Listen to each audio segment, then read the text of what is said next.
हाँ तो my dear students welcome back. और देखिए आज के इस वीडियो में हम राजस्थान बोर्ड मैथमेटिक्स चैप्टर 4 और इस चैप्टर की एक्सरसाइज 4.2 के क्वेश्चंस हम सोल्व करेंगे। और क्वेश्चंस हम देखेंगे 1 to 6। तो देखिए यहाँ पर पहला क्वेश्चन जो है वह पहला क्वेश्चन किस प्रकार से है।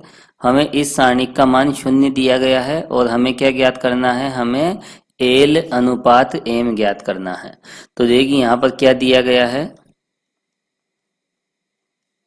Determinant L M 2 3 equal to 0। अब देखिए इसे हम सोल्व करें तो कितना मिलेगा, 3l-2m equal 0 implies that 3l equal 2m। तो देखिए यहाँ पर l बाई m कितना मिलेगा हमें, 2/3। तो देखिए l अनुपात m कितना मिला, 2:3। और यही है फाइनल आंसर। अब देखिए इसके बाद हम देखेंगे नेक्स्ट क्वेश्चन। तो देखिए यहाँ पर क्वेश्चन नंबर सेकंड किस प्रकार से है, हमें इस सारणिक की दूसरी पंक्ति के अवयवों की क्या निकालनी है, उप सारणिक निकालनी है। तो देखिए यहाँ पर दूसरी पंक्ति के अवयवों की उप सारणिक। तो देखिए दूसरी पंक्ति के अवयव क्या है यहाँ पर, 3, 6 एंड 5। तो सबसे पहले हम क्या निकालेंगे, अवयव A21 इक्वल क्या है 3। यहाँ ये 3 क्या है, A21। और इसके संगत उपसारणिक किससे व्यक्त करते हैं हम, M21 से। और देखिए M21 के लिए क्या करेंगे, दूसरी पंक्ति और पहले स्तंभ को हटा देंगे। तो ये है उपसारणिक, क्या मिलेगी हमें, 3 4 8 9। अब देखिए यहाँ पर हमें दूसरी पंक्ति के अवयवों की उपसारणिक निकालनी है। तो दूसरी पंक्ति का दूसरा अवयव क्या है यहाँ पर, 6। और इस 6 को क्या बोलते हैं हम, A22। और इसके संगत उपसारणिक किससे रिप्रेजेंट करते हैं, M22 से। और M22 किस तरह से निकालते हैं, दूसरी पंक्ति दूसरा स्तंभ हटाकर। तो कितना मिलेगा, 2 4 1 9। अब देखिए यहाँ पर हम इस दूसरी पंक्ति का तीसरा अवयव लेंगे 5 और इसके संगत उपसारणिक निकालेंगे। तो देखिए यहाँ 5 को हम किससे रिप्रेजेंट करते हैं, A23 से। और इसके संगत उपसारणिक क्या हो जाएगा, M23 इक्वल, इसके लिए क्या करेंगे हम, दूसरी पंक्ति और तीसरे स्तंभ को हटा देंगे। तो हमें क्या मिलेगा, 2 3 1 8। तो देखिए इस तरह से यहाँ पर इस दूसरी पंक्ति के अवयवों A21 A22 और A23 के संगत उपसारणिक M21 M22 और M23 हमने ज्ञात कर लिए हैं। और देखिए यहाँ हम इनका मान भी ज्ञात कर सकते हैं, लेकिन यहाँ पर देखिए हमें केवल उपसारणिक पूछा है। और यदि इनका मान भी यदि पूछ लिया जाता तो यहाँ क्रॉस मल्टीप्लाई के द्वारा इन तीनों की वैल्यू हम निकाल लेते। तो यहाँ पर यही है हमारा फाइनल आंसर। अब देखिए इसके बाद हम नेक्स्ट क्वेश्चन सोल्व करेंगे। तो देखिए यहाँ पर क्वेश्चन नंबर थर्ड में हमें क्या करना है, हमें इस दी गई सारणी का मान ज्ञात करना है। तो देखिए यहाँ प्रश्न के अनुसार सारणी को हम मान लेते हैं डेल्टा के इक्वल। और यह सारणी क्या है, 13 16 19 और 14 17 और 20। और यहाँ आ जाएगा 15 18 और 21। अब देखिए यहाँ पर इस सारणी को हम पहली पंक्ति के विस्तार से निकाल सकते हैं, लेकिन देखिए कैलकुलेशन काफ़ी लंबी हो जाएगी, काफ़ी क्रिटिकल हो जाएगी। तो इसके लिए हम क्या करेंगे, यहाँ पर सारणिकों के गुणधर्मों का प्रयोग करेंगे। तो देखिए सबसे पहले हम क्या करेंगे, यहाँ पर हम R2 चेंज करेंगे। किस तरह से, R2 changing bye R2 minus R1। और साथ में देखिए हम R3 को भी चेंज करेंगे, R3 changing by R3 minus R1। तो देखिए हमें क्या मिलेगा, वी गेट डेल्टा इक्वल। तो देखिए यहाँ पर पहली पंक्ति तो चेंज नहीं होगी, इसे तो हम ऐसा ही लिखेंगे। हम कौन सी पंक्ति चेंज कर रहे हैं, एक R2 चेंज कर रहे हैं और एक R3 चेंज कर रहे हैं। और देखिए R2 किस तरह से चेंज कर रहे हैं, R2 माइनस R1। तो देखिए R2 में से R1 को यदि हम सब्ट्रैक्ट करें तो यहाँ क्या मिलेगा, 14 माइनस 13 17 माइनस 16 और 20 माइनस 19। और इसी प्रकार देखिए R3 भी चेंज होगी, किस तरह से, R3 माइनस R1। तो R3 में से यदि हम R1 को सब्ट्रैक्ट करें तो हमें कितना मिलेगा यहाँ पर, 2, 2 और 2। अब देखिए यहाँ पर हम इस तीसरी पंक्ति से 2 कॉमन ले लेंगे, कितना मिलेगा हमें, 1 1 1 और यहाँ मिलेगा 1 1 1। तो देखिए इस तरह से यदि किसी सारणिक की 2 पंक्तियां एक समान आ जाए, आइडेंटिकल आ जाए, तो उस सारणिक का मान कितना होता है, 0 हो जाता है। और इस 0 होने का कारण क्या है, R2 तथा R3 एक समान है, आइडेंटिकल है।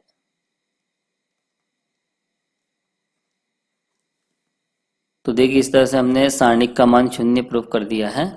अब देखिए इसके बाद हम नेक्स्ट क्वेश्चन देखेंगे। तो देखिए यहाँ पर क्वेश्चन नंबर 4 किस प्रकार से है, यदि किसी सारणिक के प्रथम व तृतीय स्तंभों को आपस में बदल दें तो सारणिक के मान में क्या प्रभाव पड़ेगा।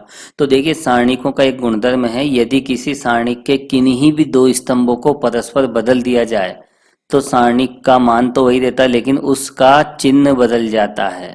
कहने का मतलब यह है, यदि किसी सारणिक का मान यदि डेल्टा है तो 2 स्तंभों को परस्पर बदलने पर उसका मान कितना हो जाएगा, माइनस डेल्टा। तो हम क्या कहेंगे, इस स्थिति में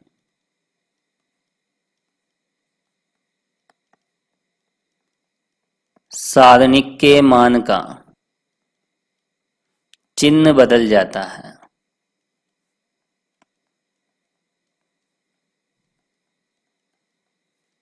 तो सिंपल सी बात है, उसका क्या हो जाता है, साइन चेंज हो जाता है। अब देखिए इसके बाद हम देखेंगे नेक्स्ट क्वेश्चन।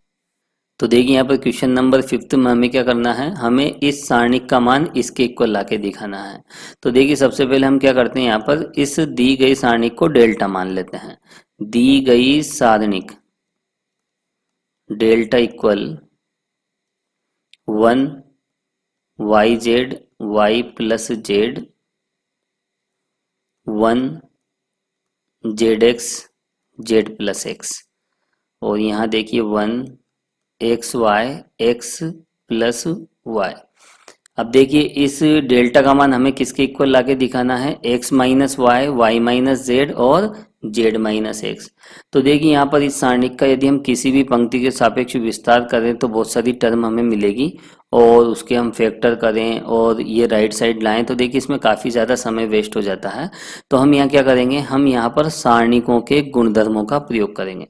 तो देखिए यहाँ हम सबसे पहले R2 changing bye R2 minus R1 और R3 is also changing by R3 minus R1। तो देखिए ये हम ऑपरेशन लगाएंगे तो इससे हमें क्या मिलेगा, वी गेट डेल्टा इक्वल,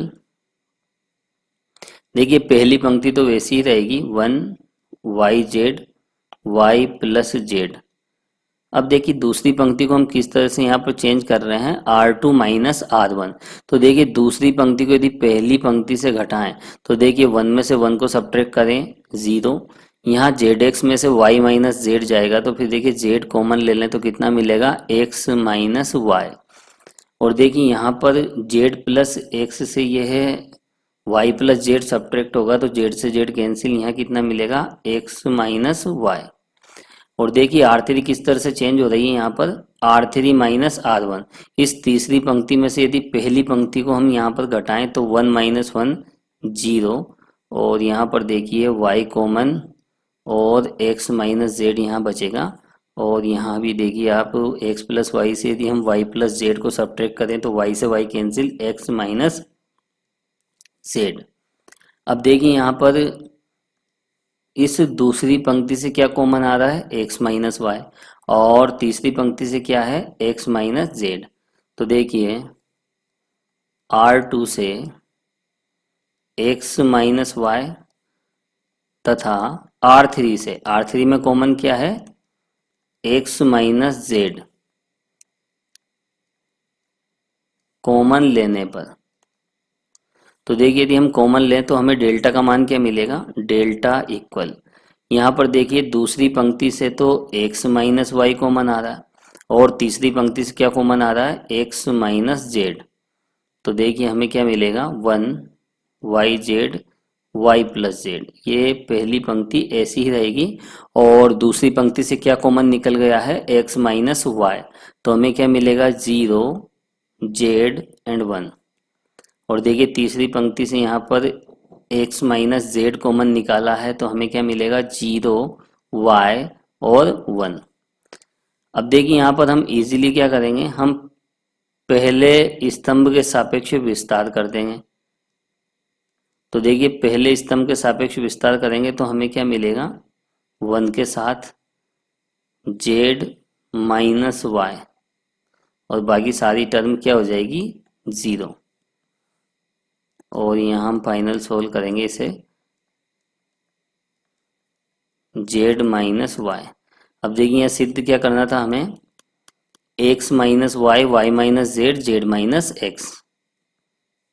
तो देखिए यहाँ पर इन दोनों टर्म से हम माइनस कॉमन ले लेंगे, तो क्या मिलेगा हमें, एक्स माइनस वाई। और यहाँ थर्ड टर्म को मैं पहले लिख देता हूँ, तो क्या आ जाएगा यहाँ पर, वाई माइनस जेड, और इसमें से माइनस कॉमन ले लेंगे, जेड माइनस एक्स। और यही हमें प्रूफ करना था right hand side, hence proved. तो देखिए इस तरह से यहाँ पर हम इस दी गई सारणी का मान किसके इक्वल ले आए, x minus Y, Y minus Z और जेड माइनस एक्स के इक्वल। और यही हमें प्रूफ करना था। अब देखिए इसके बाद हम देखेंगे नेक्स्ट क्वेश्चन। तो देखिए यहाँ पर क्वेश्चन नंबर 6 में हमें क्या करना है, हमें इस दी गई सारणी का मान ज्ञात करना है। तो देखिए यहाँ पर यह सारणी का हम डेल्टा मान लेते हैं, और यह दी गई सारणी क्या है यहाँ पर, 0 बी स्क्वायर ए सी स्क्वायर ए, और ए स्क्वायर बी 0 और सी स्क्वायर बी। और तीसरी पंक्ति क्या है यहाँ पर, A square C, B square C and 0। अब देखिए इस सारणी का मान हमें ज्ञात करना है, तो हम क्या करेंगे, देखिए पहले स्तंभ से क्या कॉमन मिल रहा है हमें, ए स्क्वायर, और दूसरे स्तंभ से हमें क्या कॉमन मिल रहा है, बी स्क्वायर। तो C2 से हम क्या कॉमन ले लेंगे, बी स्क्वायर। और C3 से देखिए क्या कॉमन मिल रहा है, सी स्क्वायर।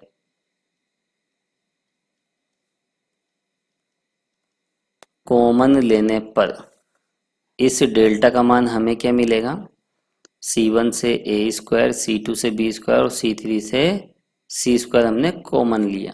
तो देखिए यहाँ पर पहले स्तंभ से यदि हम ए स्क्वायर कॉमन निकाल लें तो क्या बचेगा, 0 बी एंड सी। और यहाँ बी स्क्वायर कॉमन ले रहे हैं दूसरे स्तंभ से, तो हमें क्या मिलेगा, ए 0 सी।